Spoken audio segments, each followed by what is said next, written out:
my dear friends. Today we are going to see a very interesting topic that is related with the share market. आज हम लोग economy का various concept जिससे जो कि related है शेयर मार्केट से, उसे हम लोग देखेंगे विद द इनिशियल फेज। मतलब कि क्या है ये शेयर मार्केट, होता ही क्या है, और क्या शेयर में, डेब्ट में, Bombay stock exchange, national stock exchange में अंतर है। ये सभी चीज़ों को हम लोग इसी वीडियो में कवर करने का कोशिश करेंगे। आई hope you got helpful for this content. चलिए देखते हैं। यहाँ पर आप जैसे हमें बताया गया कि एक कंपनी है, एग्जाम्पल के लिए कोई भी आप कंपनी XYZ कंपनी ले सकते हैं। इस कंपनी का ₹10,000 करोड़ रुपए का शेयर।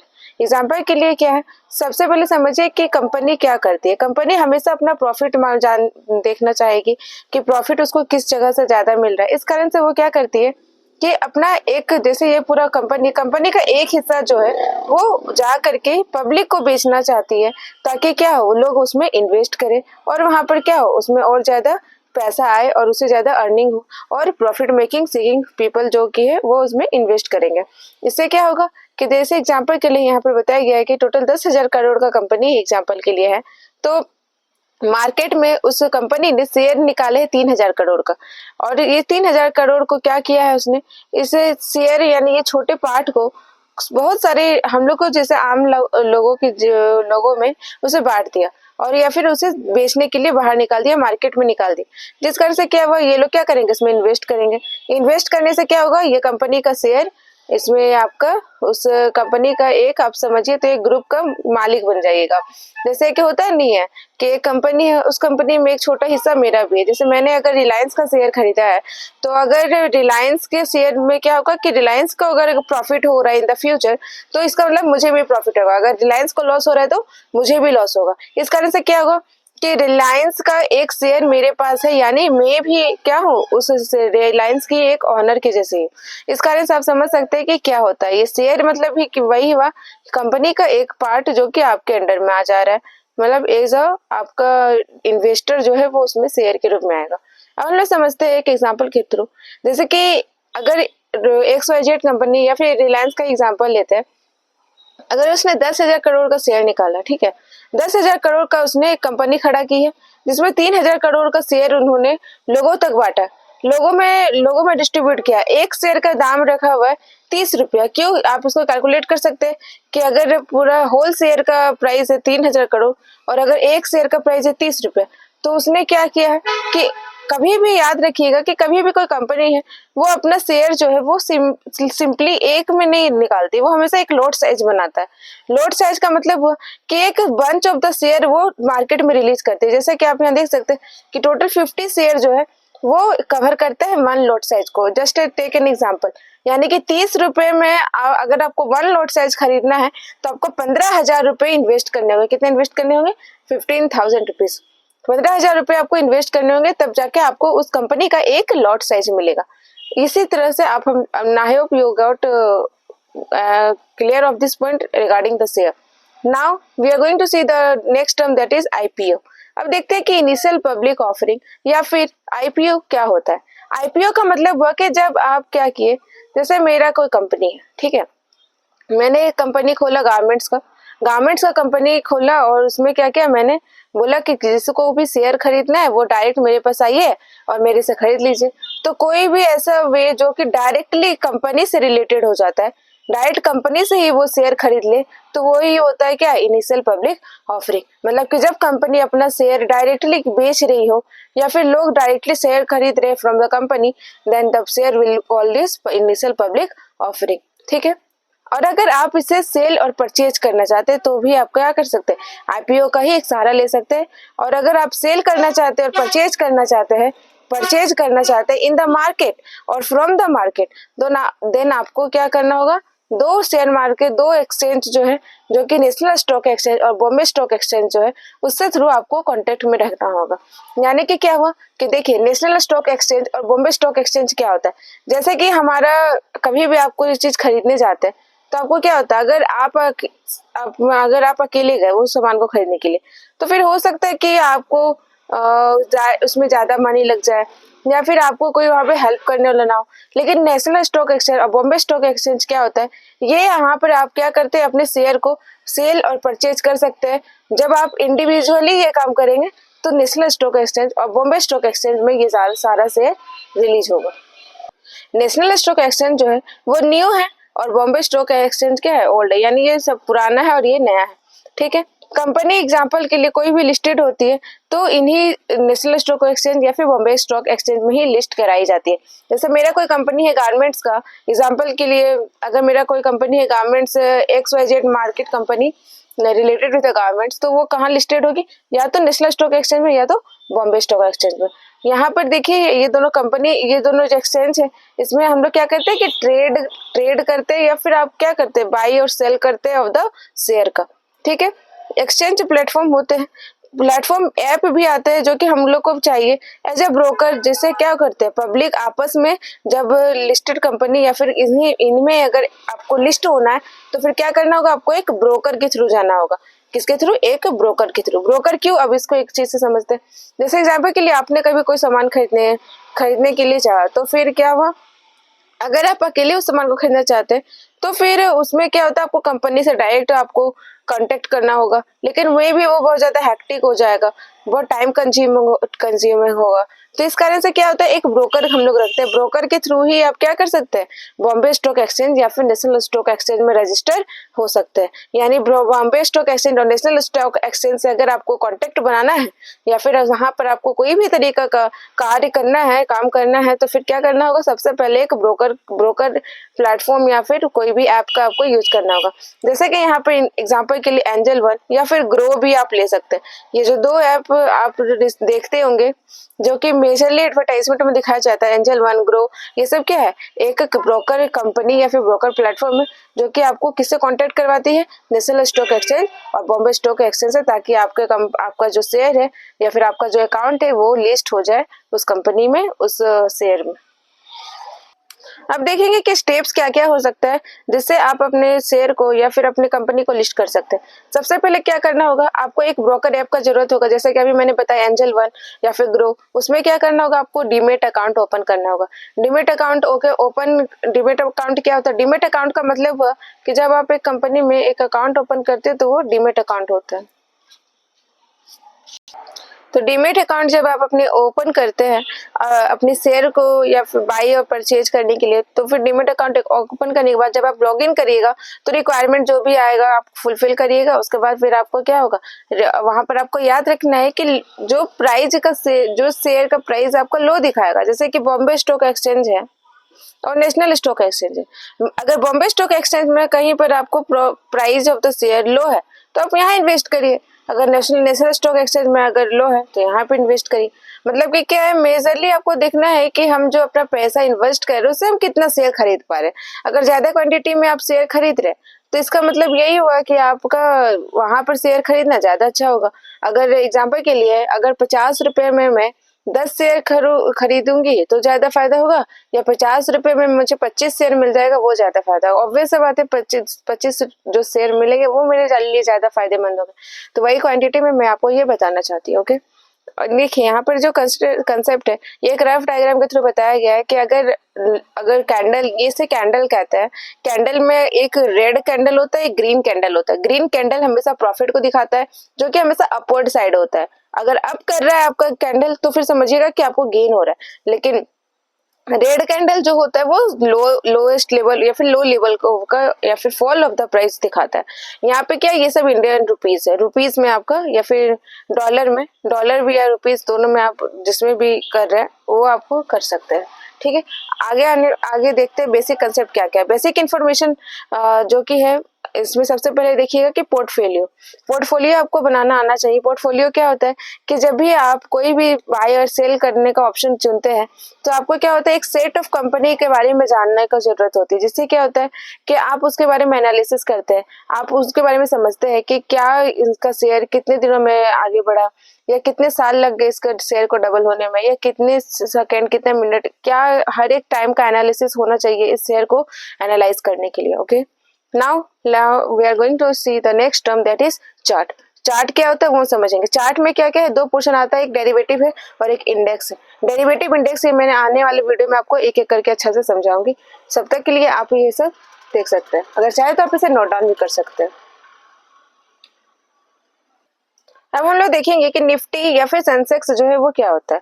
आपने अक्सर देखा होगा न्यूज़पेपर में कि सेंसेक्स, निफ्टी ये सब आपके बारे में ज्यादातर बताया जाता है कि आज सेंसेक्स गिर गया है या फिर आज निफ्टी का वैल्यू ज्यादा हो गया, आज निफ्टी प्रॉफिट में रही या सेंसेक्स गेन में रहा, लॉस में रहा, ये सब आपको सुनने में आता होगा। इसका मतलब भी क्या होता है हम समझते हैं। निफ्टी का मतलब हुआ कि नेशनल, जितना भी नेशन से रिलेटेड जो भी, ये सब एक इंडेक्स है, index grouping of index provide करवाती है कि कौन सा जो शेयर है, जैसे कि नेशनल स्टॉक एक्सचेंज है, बॉम्बे स्टॉक एक्सचेंज है, तो उसका आज का कैसा रहा उनका शेयर। अगर वो गेन में है तो गेन दिखाएगा और लॉस में है तो लॉस दिखाएगा। गेन हमेशा प्लस में रहेगा और लॉस हमेशा माइनस में रहेगा। तो निफ्टी क्या है, निफ्टी के अंदर लिस्टेड 50 कंपनी है, इसे हम लोग निफ्टी 50 भी कहते हैं। निफ्टी 50 का मतलब हुआ कि टोटल 50 कंपनी जो है वो लिस्टेड है, 50 कंपनी लिस्टेड है। और इसमें एवरेज देखा जाता है कि क्या फॉल और राइज रहा है उस दिन के मार्केट का। मतलब ये एनालिसिस ऑफ द मार्केट होता है, जो कि डे टू डे बेसिस पे भी होता है ना। आप कभी भी गूगल पे सर्च करिएगा, जाइएगा गूगल में सर्च करिएगा निफ्टी टुडे या फिर टुडे निफ्टी, तो फिर आपको समझ में आ जाएगा कि क्या रहा आज का। और निफ्टी हमेशा याद रखिएगा कि ये नेशनल स्टॉक एक्सचेंज का इंडिकेटर है। ये किसका इंडिकेटर है या फिर किसका इंडेक्स है? नेशनल स्टॉक एक्सचेंज का। ओके। और सेंसेक्स क्या है? बॉम्बे स्टॉक एक्सचेंज का इंडिकेटर। इसमें टोटल 30 लिस्टेड कंपनी होती है और ये कंपनी भी क्या होता है, एवरेज फॉल एंड राइज दिखाते हैं कि टुडेज मार्केट का। और हमेशा याद रखिएगा, जैसे आपके कॉपी में फर्स्ट पेज जो होता है वो मार्जिन के लिए होता है या वो इंडेक्स होता है, या फिर आप कभी भी देखिएगा तो बुक अगर आप परचेज करिएगा तो बुक के फर्स्ट पेज में क्या होता है, टोटल चैप्टर इंक्लूडेड होता है, जिसमें आप देख सकते हैं कि पूरे बुक में कौन कौन से चैप्टर है, क्या क्या। तो वही होता है एक इंडेक्स। इंडेक्स क्या होता है कि पूरे मार्केट का एक समराइज वर्जन होता है, जिसमें आपको क्या पता चलता है कि मार्केट आज कैसा रहा, राइज हुआ, फॉल रहा, प्रॉफिट में है, गेन में है, क्या है वो सब आपको पता चल जाएगा।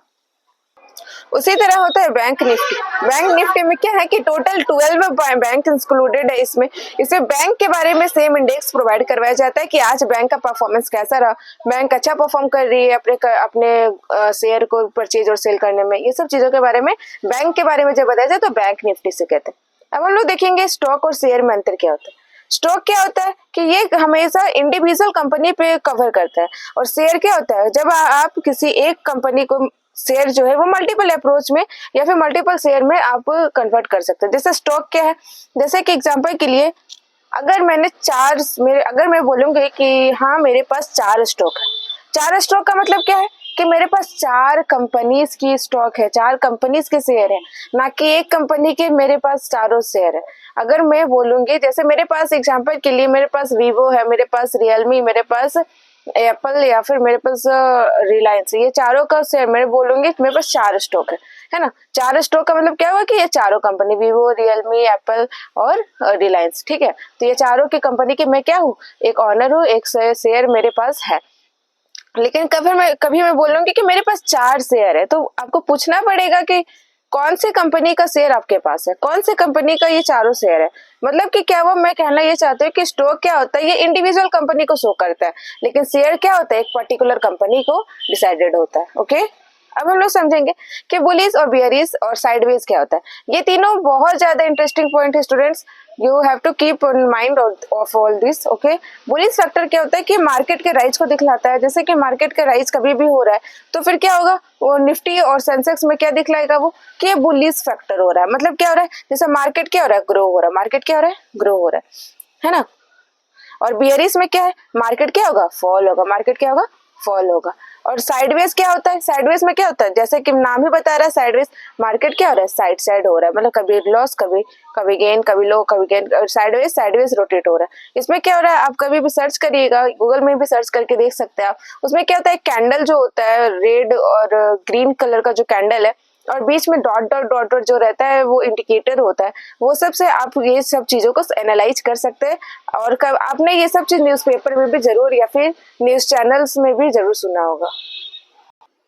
अब हम लोग देखेंगे सेक्टर क्या होता है। सेक्टर समझिए क्या होता है। जैसे मैंने भी आपको बताया था कि पोर्टफोलियो होता है। पोर्टफोलियो में क्या होता है, आपको एनालाइज करना पड़ेगा कि कौन से सेक्टर का शेयर जो सबसे ज्यादा अच्छा है, कंपनी में कौन सा शेयर सबसे ज्यादा अच्छा हो रहा है, किस कंपनी ने अच्छा परफॉर्मेंस किया, उस हिसाब से एनालिसिस करने से सेक्टर वाइज आपको परफॉर्मेंस इंडिकेटर के रूप में देखना पड़ता है। उसी तरह मल्टीपल सेक्टर्स है, जैसे कि IT, information technological sector, banking sector, ये सब क्या है, एक जाने माने सेक्टर्स है जिसमें लोग क्या करते हैं, इन्वेस्टमेंट करते हैं। ओके।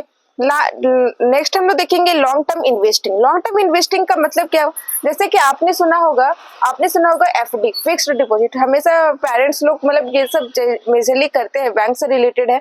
फिक्स्ड डिपॉजिट क्या होता है कि एक सर्टेन टर्म के लिए ये चीजें फिक्स्ड कर देती है। जैसे आपने एग्जांपल के लिए 1,000 रुपए फिक्स्ड कर दिए 1 साल में, और उसमें एक सर्टेन रेट ऑफ परसेंटेज भी फिक्स्ड हो जाता है जो कि बैंक के द्वारा प्रोवाइड किया जाता है, अराउंड 4 to 6%। इसके एनालिसिस में देखा जाता है। तो 4 to 6% क्या है, आपका एक फिक्स रेट ऑफ इंटरेस्ट है जो कि आपको 1,000 रुपए में मिलेगा, यानी 1,040 रुपए आपको जब टेन्योर आपका पूरा हो जाएगा तो फिर आपको देखने को मिलेगा। उसी तरह होता है long term investing. Long term investing में क्या होता है, बाई करते हैं हम लोग और इन्वेस्ट करते हैं शेयर को, और उसे छोड़ देते हैं फॉर द लॉन्ग टाइम। जैसे कि मैंने रिलायंस का शेयर खरीदा, ठीक है, और मैंने खरीदा उसे 1,000 रुपए में, और मैंने उसे छोड़ दिया। मैंने ना उसको सेल किया, ना बाई किया, ना मैंने कुछ और उसको छेड़छाड़ किया, जस्ट मैंने उसको लेफ्ट ओवर कर दिया। और कुछ दिनों के बाद या कुछ साल के बाद वो ही 1,000 रुपए वाला जो शेयर जो मैंने लगाया था, तो वो कन्वर्ट हो जाता है 5,000 रुपए में। ये कैसे हुआ, क्योंकि मैंने लॉन्ग टर्म इन्वेस्टमेंट के लिए उसे छोड़ दिया। हाँ, भले बीच में बहुत ज्यादा प्रॉफिट लॉस हो चुका है, लेकिन अल्टीमेटली क्या होता है, ये मेरा गेन ही के पर्सपेक्टिव में देखा जाता है। मतलब कि ये हुआ कि मे भी ये सेक्टर जो होता है, ये लॉन्ग टर्म इन्वेस्टिंग वाला, ये मे भी हो सकता है, मतलब बहुत ही लीस्ट ही इसका चांसेस है कि ये फॉल करे, बट बहुत सारी कंपनी का ये फॉल भी हो सकता है। इस कारण से ये क्या है, एक रिस्की बिजनेस है। That's why this is a risky factor. Okay, now we are going to see the concept of trading. Trading क्या होता है अब हम लोग वो समझेंगे। ट्रेडिंग का मतलब क्या है, ट्रेडिंग देखिए ऐसे कि ट्रेडिंग जो होता है वो मेनली 3 टाइप्स का होता है, इंट्राडे ट्रेडिंग, पोजिशनल ट्रेडिंग और स्विंग डे ट्रेडिंग। ये तीनों ट्रेडिंग को मैं आपको आने वाले कंसेप्ट में समझाऊंगी। तब तक के लिए आप समझिए एनालिसिस और फंडामेंटल। कभी भी कोई भी शेयर खरीदते हैं तो उसका सबसे पहले क्या करते हैं, एनालिसिस करते हैं। उसका फंडामेंटल यानी कि उसके बेसिक को समझते हैं कि ये कब स्टार्ट हुआ, कब से इसका परफॉर्मेंस क्या रहा है, ये कितने दिनों से प्रॉफिट कर रहा है, लोग कितना ट्रस्ट कर रहे हैं इसमें लोग कितना इन्वेस्टमेंट कर रहे हैं, कौन कौन सी कंपनी है जो इस पे ट्रस्ट कर रही है, ये सब सारी चीजें एनालाइज करना होगा। फिर टेक्निकल एनालिसिस, यानी आपको क्या करना होगा, टेक्निकली सभी चीजों को एनालाइज करना होगा। नेक्स्ट हम लोग देखेंगे सिस्टमेटिक ट्रेडिंग। सिस्टमेटिक ट्रेडिंग में क्या होता है कि आप एंट्री कैसे करते हैं वो दिखाते हैं, आपको लॉस और स्टॉप कैसे करना है वो दिखाएंगे, आपको बाहर कैसे निकलना, एग्जिट कैसे करना है वो दिखाएंगे, कैसे आपने राइट सीट को चूज किया वो दिखाएंगे, रिस्क और रिवॉर्ड फैक्टर क्या होता है, और अपने माइंड मेनली क्या है, शेयर मार्केट में आपको माइंडसेट को कंट्रोल करना ही होगा। मे भी ऐसा हो जाए कि आपने जो 1,000 का शेयर लगाया था वो 1 करोड़ में भी बदल सकता है, और मे भी वो 1,000 का शेयर आपका 0 रुपीज बैलेंस में भी आ सकता है। मतलब कि क्या है, ना आपको ज्यादा लालच करना है, ना आपको ज्यादा इमोशनल होना है। You have to maintain your emotional intelligence as well. अब हम लोग देखेंगे कि किस प्रकार से आप मनी जनरेट कर सकते हैं फ्रॉम द शेयर मार्केट। मतलब आप पैसे कैसे कमा सकते हैं फ्रॉम द शेयर मार्केट, क्या क्या वेरियस वे है, क्या क्या वेरियस रास्ते हैं जिससे आप लोग मार्केट में पैसा निकाल सकते हैं। ठीक है, शेयर मार्केट को आप लोग कर सकते हैं। सबसे पहला, जैसे कि मैंने आपको बताया था कि इनिशियल पब्लिक ऑफरिंग चाहिए, आप जा करके डायरेक्ट कंपनी के शेयर खरीद लीजिए। इससे क्या होता है, सबसे पहले क्या करना, अगर आपको पर्सन के बीच में ही खरीदना, जैसे कि मैं एक नॉर्मल पर्सन हूँ और मुझे खरीदना है और मेरे दोस्त को भी खरीदना है, फिर उसके दोस्त को भी खरीदना है, मतलब हम लोग सभी को खरीदना है। तो हम लोग क्या करेंगे, एक दूसरे के शेयर को, अगर मैंने वो शेयर खरीद चुका है पहले, तो फिर क्या होगा कि मैं अगर उस शेयर को बेचना चाहती हूँ तो मैं हो सकता है कि मैं अपने फ्रेंड को ही दे देती हूँ। मुझे क्या जरूरी है कि मुझे कंपनी में जाकर के बेचना है, ऐसा कोई जरूरी नहीं होता। जब हम आपस में शेयर को एक्सचेंज करते हैं तो फिर हमें क्या करना पड़ता है, एक ब्रोकर का जरूरत होता है, जो कि मैंने आपको बताया था, जैसे कि एक एंजल वन जो है ऐप है, उसका आप यूज कर सकते हैं। ठीक है, डीमेट अकाउंट खोल करके फिर कंपनी क्या करती है, उसमें इन्वेस्ट करती है। जैसे एग्जाम्पल के लिए मैंने लिया है कि अगर 1 जनवरी को मैंने 1 लॉट साइज का यानी 15,000 रुपए का शेयर खरीदा, एग्जाम्पल के लिए ये इन्वेस्ट किया है मैंने। ठीक है, 7 जनवरी आते आते आईपीओ में क्या होता है कि यह एक फिक्स टर्म के लिए होता है, लॉन्ग टर्म के लिए इसे मैंने छोड़ दिया। ठीक है, 1 जनवरी से 7 जनवरी आते आते क्या होता है, यही जब तक वो शेयर मार्केट में पहुंचता है, मैंने तो डायरेक्ट वो ब्रोकर से खरीद लिया कंपनी से, है ना, लेकिन जब ये शेयर मार्केट पहुंचा तब उसका प्राइस क्या होता है, इंक्रीज हो जाता है डबल, और मुझे कितना मिल जाता है, 3,000 रुपए। तो इसी के थ्रू आप क्या कर सकते हैं, आईपीओ के थ्रू पैसा आप जनरेट कर सकते हैं। ओके, नेक्स्ट हम लोग देखेंगे investment on stock. Investment on stock क्या होता है कि आपने स्टॉक में इन्वेस्ट किया। इसे क्या करते हैं हम लोग, वेल्थ को क्रिएट करने में सबसे ज्यादा इंपॉर्टेंट रोल प्ले करता है।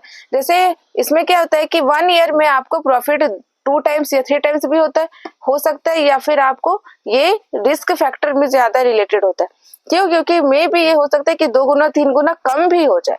जैसे अगर आपने 1 लाख का शेयर लगाया है तो हो सकता है कि 2 गुना यानी 2 लाख, और 3 गुना यानी 3 लाख भी हो सकता है। हो सकता है कि ये शेयर पूरा ही खत्म हो जाए, आपको जीरो बैलेंस हो जाए। यानी इसमें रिस्क फैक्टर क्या होता है, बहुत ज्यादा होता है इन्वेस्टमेंट में। लेकिन तब भी वो अच्छा ऑप्शन माना जाता है फ्रॉम द इटर्नल ट्रेडिंग और द इंट्राडे ट्रेडिंग। ओके, जैसा कि अभी मैंने आपको बताया कि फिक्स्ड डिपॉजिट हम लोग करते हैं बैंक में। एग्जांपल के लिए 1 ईयर में रेट ऑफ इंटरेस्ट तो 4 to 6% ही वो देगा, क्योंकि ये फिक्स होता है। इसमें कोई रिस्क फैक्टर नहीं हो रहा। हाँ, आपका पैसा कहीं भी जाके लॉस नहीं कर रहा है, जिस तरह इन्वेस्टमेंट में होता है। लेकिन यहाँ पर क्या हो सकता है, यहाँ पे 4 to 6% फिक्स है, बट यहाँ पे क्या हो सकता है, पैसा डबल या ट्रिपल भी हो सकता है। बस यही चीज रिलेटेबल है कि जो व्यक्ति है वो बैंक में जमा करना करने से जा करके वो स्टॉक में इन्वेस्टमेंट ज्यादा करना अच्छा ऑप्शन समझता है, क्योंकि इसमें क्या होता है, डायरेक्ट डबल और या फिर ट्रिपल उसे प्रॉफिट मिल रहा है। पोर्टफोलियो, जैसा कि अभी मैंने आपको बताया कि ओवरऑल डाइवर्सिफिकेशन होता है, जब आप किसी एक कंपनी पर डिपेंडेंट नहीं रहते और मल्टीपल कंपनी के एनालाइज करके एक सिंक्रोनस एनालाइज करके जब आप कंपनी में इन्वेस्ट करना चाहते हैं तो फिर क्या होता है, उससे आप क्या कर रहे हैं, जनरेट पोर्टफोलियो जनरेट कर रहे हैं। डीमेट अकाउंट में क्या करते हैं, आप डिलीवरी करते हैं विया बाय शेयर। ये लॉन्ग टर्म के लिए होता है। अगर लॉन्ग टर्म करना है तो करिए, अपने अकाउंट को, डीमेट अकाउंट को ओपन करिए एग्जाम्पल एनी ब्रोकर एप्स के थ्रू। डीमेट अकाउंट को ओपन किया, उसमें डिलीवरी का एक ऑप्शन होता है उसमें। उसके बाद फिर वो लॉन्ग टर्म के लिए होगा, लॉन्ग टर्म है तभी डिलीवरी का ऑप्शन चुनिएगा, यानी इन्वेस्टमेंट में। उसके बाद फिर क्या करना है, आपको शेयर को बाई करना है और फिर बाई नाउ पे क्लिक कर देना है और मनी आपका ग्रो कर जाएगा। अब हम लोग देखेंगे ट्रेडिंग के बारे में। ट्रेडिंग जो होता है ये बहुत ज्यादा आजकल के कंसेप्ट में रिलेटेबल है, क्योंकि मेजरली जो इंडिविजुअल्स है वो ज्यादा ट्रेडिंग के थ्रू ही अपना करियर या फिर अपना और कुछ भी बनाना चाहते हैं। इस कारण से मैं इसे कंसेप्ट को अलग से समझाना चाहती हूँ। ट्रेडिंग देखिए क्या है, जैसे कि इन्वेस्टमेंट में क्या था कि हम इसे लॉन्ग टर्म के लिए कर रहे थे। ये कोई कुछ दिनों का बात नहीं था, ये बहुत पहले कर दिए और फिर उसे छोड़ दिया मैंने फॉर द लॉन्ग टर्म। उससे आप इन्वेस्टमेंट कर सकते हैं। जैसे कि आज मैंने रिलायंस का शेयर खरीद लिया। आज एग्जांपल के लिए 8 जनवरी 2026 है, आज मैंने एक रिलायंस का शेयर खरीदा, 1000 रुपए में खरीद लिया। अब मैंने उसे क्या किया कि 2030 तक मुझे बेचना नहीं है इसे। अब मैंने इसे छोड़ दिया, तो मैंने क्या किया, उसमें इन्वेस्टमेंट किया। क्या किया, इन्वेस्टमेंट में क्या होता है, ये लॉन्ग टर्म के लिए होता है। बट ट्रेडिंग क्या होता है, ट्रेडिंग होता है जब आप इसे जल्दी बेचना या जल्दी खरीदना चाहते हैं, या फिर आप इसे डेली आप मनी अर्न करने के लिए करना चाहते हैं। ट्रेडिंग में रिस्क फैक्टर बहुत ज्यादा होता है as compare to the investment. Okay, trading में हम लोग सबसे पहले देखेंगे इंट्राडे ट्रेडिंग। इंट्राडे ट्रेडिंग में क्या होता है कि आप यहाँ पर देख सकते हैं कि इसमें क्या करते हैं, बाई और शेयर करते हैं सेल को विद इन अ डे। एक ही दिन में हमें बाई भी करना है, एक ही दिन में सेल भी कर देना है, यानी एक ही दिन में खरीदना है और एक ही दिन में बेच भी देना है। इसमें रिस्की इन नेचर होता है, क्योंकि रिस्क बहुत ज्यादा होता है। एग्जाम्पल के लिए अगर मैं एग्जाम्पल लूँ तो अगर एक कोई कंपनी है ABC, उसका शेयर मैंने खरीदा आज, और उससे अगर गेन होगा या फिर फॉल होगा, लॉस होगा, तो मेरा शेयर भी क्या हो जाएगा, लॉस हो जाएगा। और फिर उससे क्या होगा, मुझे उसी दिन अगर मेरा शेयर लॉस हो रहा है, अगर दिख रहा है कि उस कंपनी का शेयर क्या हो रहा है, लॉस हो रहा है, तो मार्केट के बंद होने से पहले मुझे वो शेयर को बेच देना होगा, कम प्राइस में ही बेच देना होगा, जिससे भी मेरा क्या हो जाएगा, मेरा भी लॉस हो जाएगा। लेकिन एग्जाम्पल के लिए अगर मेरा गेन हो रहा है, प्रॉफिट हो रहा है, मार्केट ओपन होने से पहले मुझे उसे अपने अकाउंट में ये कर लेना होगा, ताकि क्या होगा, मेरा भी प्रॉफिट हो जाए। मतलब कि क्या करना है आपको, विद इन अ डे सारे प्रोसेस को कंप्लीट कर देना है, मार्केट बंद होने से पहले ही। ठीक है, buy and sell of a trade with in a day, not for a long time like investing. जैसा कि अभी मैंने आपको बताया कि आप इसे इन्वेस्टिंग की तरह लॉन्ग टाइम के लिए नहीं छोड़ सकते, आपको विद इन अ डे करना है। इंट्रा का मतलब ही हुआ कि विद इन अ डे आपको बाई भी करना है, सेल भी कर देना है मार्केट क्लोज होने से पहले। ओके, फिर क्या करते हैं, बाई या बाई मार्जिन। अब हमें क्या करेंगे कि आपने अपना डीमेट अकाउंट खोला, डीमेट अकाउंट खोल करके आपको कहाँ से चूज करना होगा, डिलीवरी वाला ऑप्शन तो लॉन्ग टर्म के लिए था, आपको चुनना होगा मार्जिन वाला ऑप्शन। ठीक है, मार्जिन वाला ऑप्शन जब आप ओपन करिएगा from the demat account, from the demat account in the broker app like Angel One, it provide cheap price then where delivery. मतलब कि एग्जांपल के लिए अगर मैंने एक शेयर का प्राइस 100 रुपए में खरीदा from the delivery, okay, delivery option present in the demat account, okay, in the app, then अगर उसी प्राइस में मुझे 1 शेयर का प्राइस 20 रुपए में मिल जाएगा from the margin. If you choose the option of margin then you got the cheaper price from the delivery option. Okay, I hope you are able to understand. Here I can earn where 2 to 3 times profit and vice versa. मतलब हो सकता है कि मुझे earn हो सकता है मेरा लॉस भी हो जाए, प्रॉफिट भी हो सकता है और लॉस भी हो सकता है. इसलिए इसमें इंट्राडे ट्रेडिंग में क्या होता है, रिस्क फैक्टर है. इसको करना हाँ आप इसे स्टार्टिंग में कर सकते हैं but by minimal investment. Okay, जैसे कि मैंने यहाँ पर एक एग्जांपल लिया कि एग्जांपल के लिए 1 लाख का कंपनी है, ठीक है, एक 1 लाख या करोड़ का कंपनी है. उसमें क्या है मैंने कि 10,000 का मैंने उसमें इन्वेस्टमेंट किया, यानी कि मैंने उसमें कुछ पैसा लगाया है, शेयर लगाया है 10,000 का, चाहे वो प्रॉफिट हो रहा है या लॉस हो रहा है, पर वो लॉन्ग टर्म के लिए मैंने उसे छोड़ दिया. तो लॉन्ग टर्म के लिए जब भी हो रहा है तो वो क्या हो रहा है, इन्वेस्टिंग हो जा रहा है. लॉन्ग टर्म के लिए हो रहा है तो क्या हो रहा है, इन्वेस्टिंग हो रहा है. लेकिन मैंने सेम कंपनी को जब मैंने आपका इतने पैसा जो है 1 लाख रुपए जब मैंने कन्वर्ट कर दिया या फिर मैंने लगा दिया है from the delivery option to the margin option, then my जो मनी है, मेरा जो मनी है वो क्या हो रहा है, 5 टाइम्स इंक्रीज हो जा रहा है. यानी कि अगर मुझे 1 लाख का शेयर जो मिला था वो मुझे 5 लाख का शेयर में भी मिल जा रहा है. जिस कारण से क्या हो रहा है, मुझे with in a day before market closing मुझे उसे सेल कर देना होगा या फिर मुझे मुझसे उसे सेल करना ही होगा, क्योंकि ताकि मुझे क्या हो, प्रॉफिट हो. और या फिर अगर मुझे प्रॉफिट नहीं हो रहा है तो हो सकता है कि लॉस भी हो सकता है, जिसके कारण क्या है कि कंपनी का मेजरली पोर्शन जो है वो प्रॉफिट या फिर लॉस भी दे सकता है. नेक्स्ट हम लोग देखेंगे ऑप्शन ट्रेडिंग. ऑप्शन ट्रेडिंग क्या होता है, ये बहुत ज्यादा रिस्की है. जैसे कि कंपनी जो होता है वो डायरेक्ट इसमें बड़ा कंपनी जो है वो ज्यादा इसमें इन्वेस्ट करती है. जैसे मैक्सिमम तो इसमें जो रिक्वायरमेंट है वो 1 लाख से ही स्टार्ट होता है. इस कारण से ये फर्स्ट टाइमर के लिए ये ठीक नहीं है. अगर आप करना चाहते हैं, चूज करना चाहते हैं तो intraday trading is much better option from the option trading. Next हम लोग देखेंगे फ्यूचर ट्रेडिंग. फ्यूचर ट्रेडिंग में क्या होता है कि इसमें भी बहुत ज्यादा बिग इन्वेस्टर होता है. यहाँ पर भी आपको क्या करना होगा, 1 लाख से वह भी आप यहाँ पर इन्वेस्ट स्टार्टिंग में कर सकते हैं. नेक्स्ट हम लोग देखेंगे स्विंग ट्रेडिंग. स्विंग ट्रेडिंग क्या होता है कि ये इंट्राडे ट्रेडिंग और अदर ट्रेडिंग इन्वेस्टमेंट के बीच का रास्ता है. मतलब ये बीच का रास्ता है ये स्विंग ट्रेडिंग. स्विंग ट्रेडिंग में क्या होता है कि इसमें आपको टेक्निकल एनालिसिस चाहिए. मतलब कि आपको हमेशा इसको देखना पड़ेगा कि क्या ये प्रॉफिट मार्जिन से अबव है या फिर लॉस हो रहा है, क्या कर रहा है, इसका एनालिसिस करना होगा पूरा.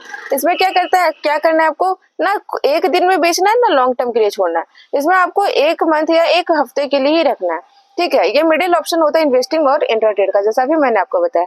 एग्जांपल के लिए एबीसी कंपनी है, वो 1 लाख का शेयर निकाल रही है, तो 1 मंथ में अगर मैंने एबीसी कंपनी में 1 लाख का इन्वेस्टमेंट किया तो 1 मंथ में मुझे 50% का अगर हाइक हो रहा है, इंक्रीज हो रहा है, तो मुझे 15,000 रुपए का और प्रॉफिट हो जाएगा. तो उससे क्या होगा कि 1 दिन में मुझे करने का जरूरत नहीं पड़ा, ये 1 वीक या 1 मंथ में एनालिसिस के थ्रू हम कर सकते हैं.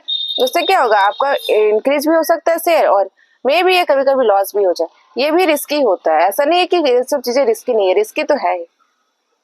नेक्स्ट हम लोग देखेंगे म्यूचुअल फंड. म्यूचुअल फंड में क्या होता है, ये कुछ नहीं बस इनडायरेक्ट इन्वेस्टमेंट होता है शेयर मार्केट में. इसमें भी रिस्क फैक्टर होता है, लेकिन ये यहाँ हम जाकर के इन्वेस्ट नहीं करते. यहाँ हम जिसे म्यूचुअल फंड करवा रहे हैं वो लोग इन्वेस्ट इसमें करवाते हैं, बट ये इनडायरेक्टली वे आपका पैसा इनडायरेक्टली शेयर मार्केट में ही जा रहा है. हाँ, अगर आपका शेयर में अगर म्यूचुअल फंड में यही होता है कि इसमें रिस्क फैक्टर है वो होता है from the banks. Okay, next हम लोग देखेंगे ईटीएफ. ईटीएफ में भी क्या करते हैं आप, इसमें क्या करते हैं कि पूरा होल बास्केट ही खरीद लेते हैं. मतलब 1 शेयर हम नहीं खरीद रहे, पूरा बास्केट ही खरीद ले रहे. ये पोर्टफोलियो को हटा देता है, पोर्टफोलियो को इसको जरूरत नहीं है. आप किसी एग्जांपल के लिए 1 ईटीएफ में आप 50 स्टॉक को एक ही बार में इन्वेस्ट कर सकते हैं. ठीक है, इसमें भी आपको डीमेट अकाउंट का भी जरूरत होता है from the same broker app. Last हम लोग देखेंगे कमोडिटीज एंड फॉरेक्स ट्रेडिंग. ये दोनों के थ्रू भी आप इन्वेस्ट कर सकते हैं. चलिए समझते हैं. कमोडिटी में क्या होता है कि आपने डीमेट अकाउंट के थ्रू ही क्या किया, गोल्ड को, कमोडिटी यानी होता है वस्तु, ठीक है, तो गोल्ड को, सिल्वर को, क्रूड ऑयल को खरीद लिया, क्योंकि ये सब चीजों का मार्केट में प्राइस क्या होता है, फ्लक्चुएट होता रहता है, हमेशा फ्लक्चुएट होता है. आज कुछ और प्राइस है, कल कुछ और प्राइस होगा. आज कुछ और क्रूड ऑयल का प्राइस है, कल कुछ और क्रूड ऑयल का प्राइस हो जाएगा. जिस कारण से क्या होता है, मार्केट फ्लक्चुएशन होता ही रहता है. इस कारण से आप डीमेट अकाउंट के थ्रू कमोडिटी में भी इन्वेस्ट कर सकते हैं. नेक्स्ट हम लोग देखेंगे फॉरेक्स ट्रेडिंग. फॉरेक्स ट्रेडिंग क्या है स्टूडेंट्स, ये है जिसमें क्या होता है कि जैसे फॉरेक्स का मतलब ही हुआ कि फॉरेन से रिलेटेड. फॉरेन यानी कि यहाँ जो हमारे देश का नहीं है, जो बाहर से रिलेटेड है. ठीक है, तो उससे क्या होता है, मेजरली देखिए इंडिया में ज्यादा ये प्रमोट नहीं किया जाता, क्योंकि मेजरली आरबीआई ने बहुत सारी कंपनियों को बैन करके रख दिया। इसमें फेक ट्रेड बहुत होते हैं और ये मेनली इल्यूजन मोटिव होता है, मतलब कि क्या इसमें दिखाते हैं कुछ और होता है कुछ और। इसमें इसका ऑप्शन टच ऑप्शन सही नहीं है, मतलब कि आपको ये स्टार्टिंग में नहीं करना चाहिए और ये करना ही नहीं चाहिए। मेजरली ये फॉरेन से जो रिलेटेड है वो कर लेंगे तो फिर आपको बहुत ज्यादा रिस्क से खेलना पड़ सकता है। I hope you are able to understand for this topic. If you found helpful, then please like, subscribe for more such content. Thank you.